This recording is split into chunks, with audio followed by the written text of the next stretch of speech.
Hello दोस्तों, welcome. आज मैं फिर आपके साथ उपस्थित हूँ after sales before sales with Milind के साथ। और आज हम और एक नया वीडियो एक्सपेक्ट कर रहे हैं।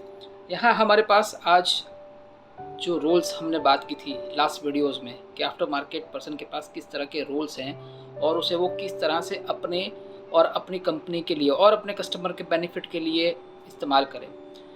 हमने फर्स्ट रूल देखा था, आज हम सेकंड और थर्ड रूल देखेंगे। ये जो है वेरी बेसिक्स हैं। अब कोई भी कंपनी हो, कोई भी मशीन हो, कोई भी इक्विपमेंट हो, कोई भी टेक्नोलॉजी हो, वो आज के दौर में स्टेडी नहीं है। उसके अंदर कुछ भी बग्स आ सकते हैं, उसकी मैन्युफैक्चरिंग फॉल्ट्स, पैरामीटर्स, आउटपुट्स कुछ काफ़ी भी चेंज हो सकता है and it is unfortunate, unplanned. और ये सब सारी चीज़ें हैं, वो किसी को पता नहीं है कि कभी हो जाएगी और उसका सॉल्यूशन भी सबके पास नहीं है, क्योंकि कुछ टेक्नोलॉजी ऐसी है, कुछ मशीन ऐसे हैं जिसका सॉल्यूशन सिर्फ एक्सपर्ट्स के पास है या तो जो उसको बनाने वाले हैं उसके पास है।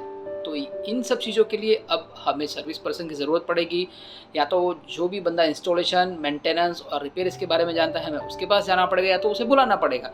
नाउ द पिक्चर कम्स के जो बंदा आ रहा है वो कितना एक्सपर्ट है या तो उसको प्रॉब्लम के बारे में कितना पता है और वो हमें क्या हेल्प कर पाएगा, that will going to look into this. तो इसके लिए आज की स्लाइड्स आपके पास है। यहाँ पर देखेंगे कि हमने रोल 1 देखा था, रोल नंबर 2 है कि सबसे पहले कि focus on quick repairs and equipment. अभी आपके पास जो सबसे पहला पॉइंट आएगा कि वहाँ पर आप पहुँचे हैं टाइम से, डिलाइटफुल ड्रेसिंग में आपने सारे चीज़ों को जो पहले रोल में था अडॉप्ट कर लिया है, अब आपके इक्विपमेंट के सामने है, यानी कि प्रॉब्लम के सामने है। अब यहाँ पर आप देखिए सिचुएशन कि कस्टमर गुस्सा होगा, उसके लोग आपका इंतज़ार कर रहे हैं कि कोई डॉक्टर आ रहा है हमारे मशीन को या तो हमारी जो इक्विपमेंट है उसको वो ठीक करके जाएगा।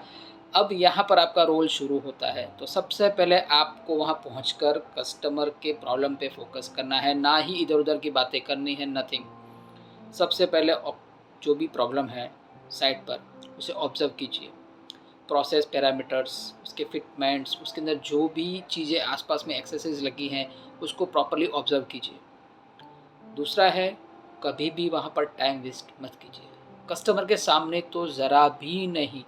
क्यों कि अगर आप कॉल्स पे या तो और कोई चीज़ों पे या तो अब और इधर उधर की बातें करके अगर कस्टमर का टाइम बर्बाद कर रहे हैं, साइड पे आप टाइम को इधर उधर ले रहे हैं, सो कस्टमर का जो पेशेंस लेवल है, जो उसका एक माइंडसेट है, वो नेगेटिव होता जाएगा कि बंदा काम नहीं कर रहा है, टाइम पास कर रहा है, उससे मेरा नुकसान हो रहा है।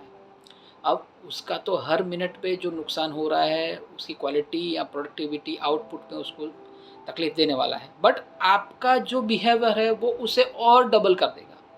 सो ये कभी भी ना करें। Time wastage at the site is crime. दूसरा है कि जब तक प्रॉब्लम सॉल्व नहीं होता या तो आपको प्रॉपर रिजोल्यूशन नहीं मिलता, कस्टमर को आप कुछ सेटिस्फेक्शन नहीं दे पाते हैं, तब तक आप वहाँ से भागने की जल्दी मत कीजिए। कभी मैंने देखा ऐसी सिचुएशन भी आती है कि ऑलरेडी रिटर्न टिकट बुक्स हैं या तो आपके पास जाने के मीन्स बहुत लिमिटेड हैं, आपको इस टाइम तक पहुँचना पड़ेगा, आपके आगे और कमिटमेंट्स हैं, but the prime focus is the problem. अगर हम प्रॉब्लम को सॉल्व नहीं कर पा रहे हैं, प्रॉब्लम अगर वहाँ पर रिजॉल्व नहीं हुआ है और अगर सर्विस का बंदा वहाँ से निकल जाएगा, देन व्हाट? कस्टमर जो भी पेमेंट कर रहा है या तो उसकी जो भी हमारे साथ एक ट्रस्ट बना हुआ था कंपनी के साथ प्रोडक्ट के रिलेटेड, वो सारा बर्बाद हो जाएगा।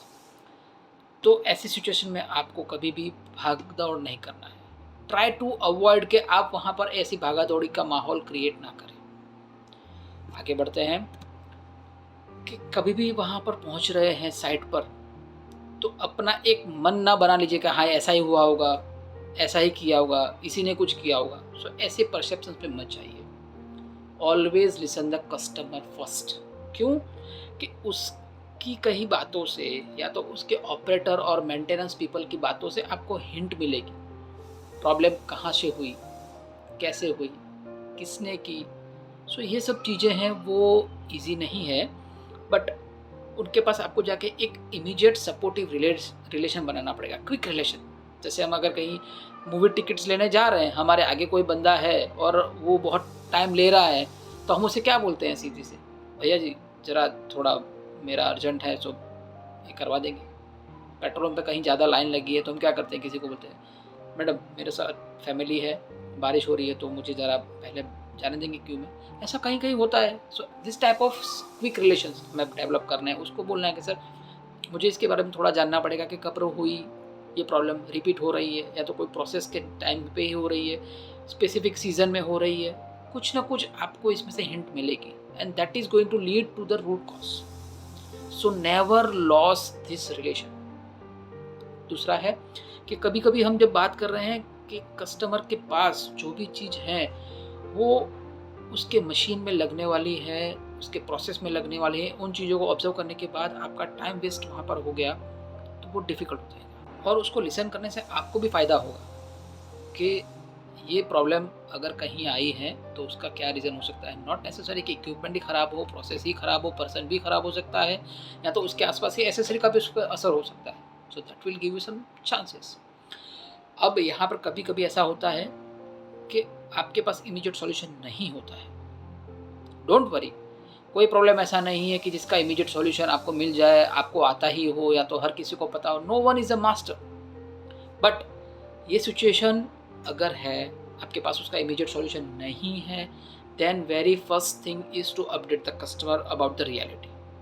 देन आप अपने इमीडिएट रिपोर्टिंग बॉस को सबमिट कीजिए कि सर यहाँ पर इश्यू ऐसा है और ये इमीडिएट सॉल्व नहीं होगा और इनका इतना सारा प्रोडक्शन बचा हुआ है, हमें इनको कुछ ना कुछ करके हेल्प करना है। So in that case the higher authority will give you some extra allowance कि भाई आप इसको ऐसा कर दो, ये मशीन में ऐसा करवा लो, इसको इससे रिपेयर करवा लो, बाहर जाके इसमें ये काम करवा लो, या तो थोड़ा एक एक्सटेंशन पॉइंट पे जाके अगर कोई नियरेस्ट मशीन अवेलेबल है तो उसको मुहैया करवा दो, या तो कुछ ना कुछ और अल्टरनेटिव्स आपको मिलेंगे ऊपर की हाईवे। अगर आप इन चीज़ों को ऊपर एक्सप्लेन नहीं करेंगे विद द सेम इंटेंसिटी तो क्या होगा, कस्टमर का प्रॉब्लम तो सॉल्व नहीं हुआ लेकिन ऊपर के लोगों को भी पता नहीं चला कंपनी में कि प्रॉब्लम कहाँ है और कहाँ अटका हुआ है। तो इसको सॉल्व करने के लिए अगर दूसरे अल्टरनेटिव्स उनके पास हैं जो हमें पता नहीं है, जो साइट पे उसे याद नहीं है, या तो उसे पता नहीं है या तो उसकी अथॉरिटीज़ में नहीं है, बट उसे भी पता चल जाएगा। Customer feel happy, okay at least time being मेरा काम होने लगा। सो इस तरीके से हम लोग इस प्रॉब्लम से थोड़ा बाहर निकल सकते हैं, कुछ अल्टरनेटिव दे सकते हैं। सो दोस्तों आज के लिए इतना ही। बट ये सारे जो रूल्स हैं वो बहुत इम्पोर्टेंट है और इसे आप अगर लाइफ में एवरीडे भी यूज़ करेंगे तो आप ना ही साइड की बात है, बट लाइफ के साइड में जो चल रहा है, आपके रिलेशंस हैं, आपकी कंपनी में आपकी इंप्रेशन है, आपके फैमिली और सोशल इमेज है, इन सब में भी इम्प्रूवमेंट आ सकता है। सो नेवर थिंक कि जो सारी चीज़ें हम यहाँ पर बता रहे हैं वो सिर्फ आपके प्रोफेशनल लाइफ के लिए है। We are also thinking to make your life personally, professionally, socially improve. So I hope आपको ये पॉइंट्स अच्छे लगे होंगे। नेक्स्ट वीडियो में हम और आगे बढ़ेंगे और नए पॉइंट्स के बारे में जानेंगे और आफ्टर सेल्स पर्सन कैसे बेटर हो सकता है उसके बारे में जानेंगे। तब तक take care, be stay safe and like, subscribe. Thank you.